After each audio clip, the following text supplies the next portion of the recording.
Joining us right now on the Mattress Warehouse Hotline or Insider to talk some Washington football. It's our pal, Chris Russell, the Rooster. Hey, Chris.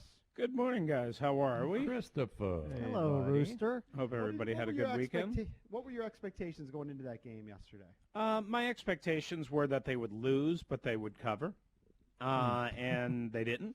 I mean, they lost, and what did they double the number? What was the final? A little number? more 6.5, than that. 7, whatever it was. Somewhere in that range, depending on when you looked and where you looked. Yeah, I said all week, I thought maybe a backdoor cover, maybe they would be down by like 10, last 2 minutes of the game, and they would put together a late scoring drive, that type of thing. I didn't think it would be ultra super close.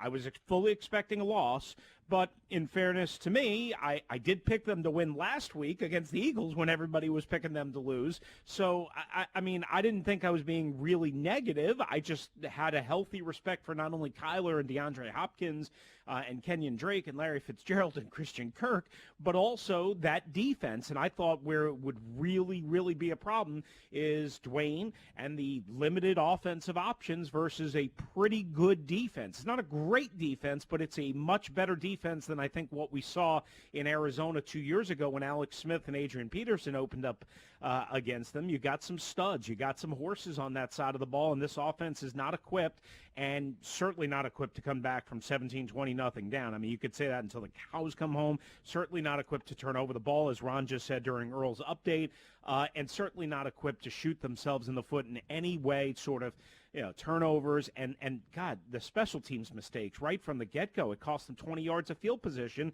and it led to a less than a half-field drive for Kyler Murray. You can't do that and expect to win or compete. You can't do it, period. Rooster, your tweet from about 14 hours ago at WrestleMania621 made me chuckle. Kyler Murray just carving up the Washington NFL defense. I can't believe I thought Haskins was going to be better than him. Yeah. Good Lord, was I wrong. Yeah, you and were. look, Kyler Murray's a special talent. Yeah. We see him ascending. I don't think he's going to win the MVP this year if Russell Wilson continues doing what he's doing. I know it's early, but he's clearly a special talent, and you see why they parted with Josh Rosen to bring him in. I was so wrong. I've probably never been more wrong in my life, and I've been wrong a lot. If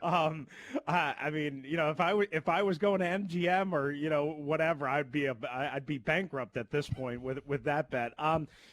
Here's why I thought Dwayne has, and this was again pre-draft. Okay, this was even before he wound up with the Washington team, so this was not like, you guys know me, I'm not a homer.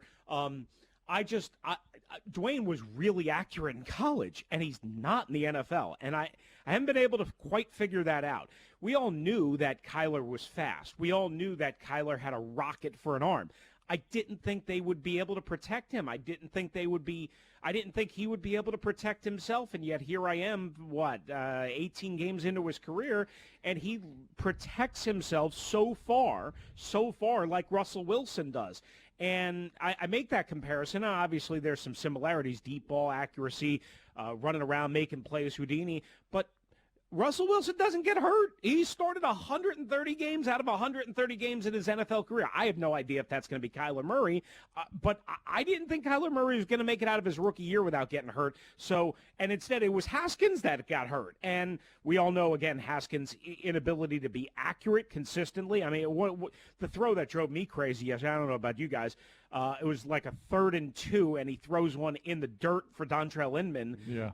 He's open. You got to make that throw. You cannot not make that throw, period. So I was dead wrong. I'll eat it. Maybe he'll prove me right in the end, but it's not looking good right now.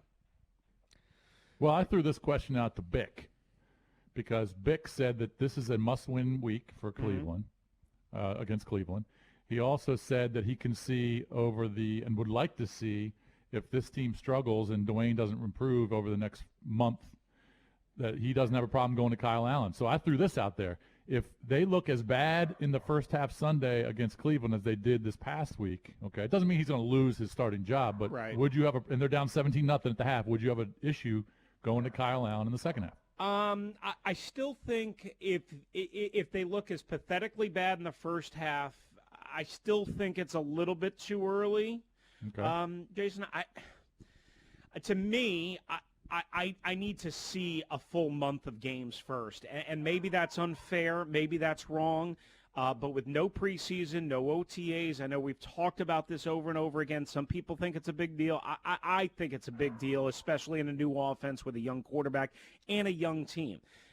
So to me, I think, Ron preached last night. The reason why I didn't call timeouts is because I don't want to get guys injured, and because we have a young team, and young teams make mistakes, and we have to grow, and we have a young team, a young team, young team, young team. Well, if you're going to have that mentality, right, and if that's going to be your mentality, if that's going to be your philosophy, I'm good with that.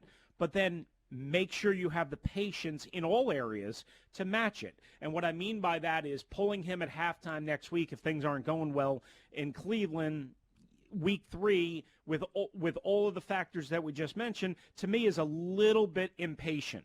Maybe if we're talking week 4 against Baltimore, week 5 against the Rams, and things have not improved except for in garbage time like they did yesterday, okay, I can live with that. I think week 3 at halftime would be a little bit too early, maybe a lot too early. Why are they getting off to such slow starts?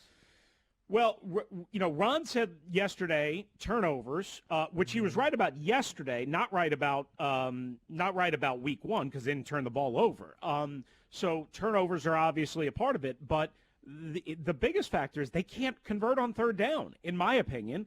And again, I gave you the Inman throw, 3rd and 2. It's at his ankles and it's in the dirt, and Dwayne's under a little bit of pressure. You got to make that throw, period.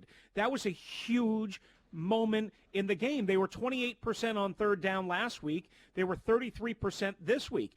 If you can't sustain offensive drives, you're putting your defense, as talented as it is up front, in peril, and you're also you're giving the opponent extra drives and extra opportunities to score, right? So to me, that's the number one thing. The number 2 thing, and this is going to drive some people crazy, but I'm just going to say it because, damn it, I'm the rooster and I can have an opinion, even if I'm wrong. JP always ribs me about my love for J.D. McKissick, right? And we saw a little bit of what I love about McKissick yesterday. He pops off an 8-yard run for a first down yesterday in, I think it was a 10-0 game, I want to say, roughly. Yeah. And they get the first down, and then they go 1, 2, 3, pass, pass, pass. And it's a horrible-looking pass set for 3 downs in a row and ending in a 3rd down sack, and boom, they punt away, and now all of a sudden you have something cooking and something into nothing. And I think coaches sometimes fall in love with this whole we've got to move the ball and we've got to get chunk yards and we've got to be aggressive and we've got to – well, not if your quarterback is not good enough. Not if your offensive line stinks. That's the problem. By the way, you mentioned 3rd down conversion, and I'm sure you know this, but Washington is dead last in 3rd down conversion. Yeah. I think, Jason, I might be wrong on the numbers. I think it was 33% last night and 28% week 1, whatever it is. They were horrible last year on 3rd down, and so these first 2 games are, I don't want to say a complete opposite of what they were like under Jay Gruden, because there were times where they got blitzed from the start, right? But in a lot of the Jay Gruden era, this is my sense, and I think numbers would prove me, they usually would start off strong and wilt like, a hot ice cream or a hot vanilla ice cream on a hot summer Sunday, There you go. I always screw that up. So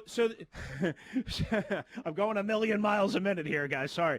So, they would always do that. Well, under Ron so far through 2 games, I mean, obviously we saw the resiliency in week 1, and then we saw a little bit of pulse yesterday. But here's what I know. I don't know how the rest of the Ron Rivera era is going to go. Here's what I know. This offense ain't built to come back from 14-0 down, 17-0 down. And I said 14-0 yesterday. I said some people are going to say 17-0. They got them right where they want. No, they don't, because Arizona's a better offense than Philadelphia. Of course, it's opponent dependent, but you do not want to put yourself in any sort of hole consistently like this, double digits, before you wake up and smell the coffee. Chris, let's get to the other side of the ball. So they cleared out 3 of the guys from the secondary last year. There's no Josh Norman to blame, no Montaigne Nicholson, no Quentin Dunbar. It's a new secondary. It's bad. It's not good. It showed some signs of life last week in some spots, especially when they changed up the coverage. Yesterday it was awful. I mean, we can all go back to the first touchdown. DeAndre Hopkins obviously splitting Fabian Moreau and Landon Collins.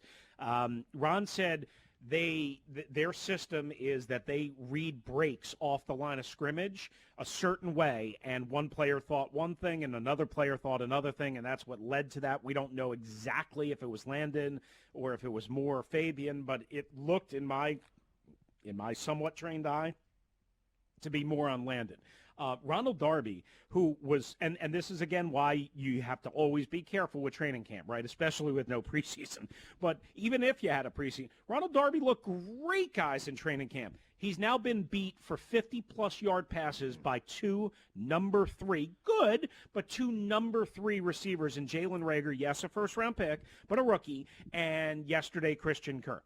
And then Troy Apke has, obviously looked really, really, really, really bad. And what's weird about Troy Apke is he hit everything in camp, everything, and now he seems afraid to hit. And I understand Kyler Murray is Kyler Murray, but then also, where was the deep speed on the one long ball that he split Moreland and Apke on? I mean, it was like, oh, wait, he's behind me. Oh, now I'm going to start to run. Well, he's out there largely because he can run like the wind. And he was slow and reacting, and he was very raw.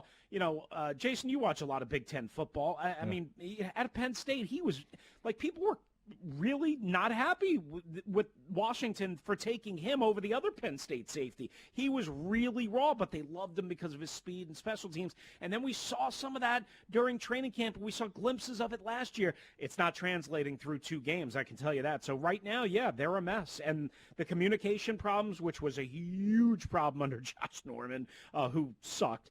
You're correct. Yeah, and Monte Nicholson, by the way. It wasn't just Josh Norman. I mean, both of them were, dip and stick, Batman and Robin, whatever you want to call them. They sucked. They wanted nothing to do with being here. They didn't try hard. But, these guys are going to try hard, and Jack Del Rio's a better coach than what they had here and the rest of the coaching staff. It doesn't mean it's going to be fixed overnight.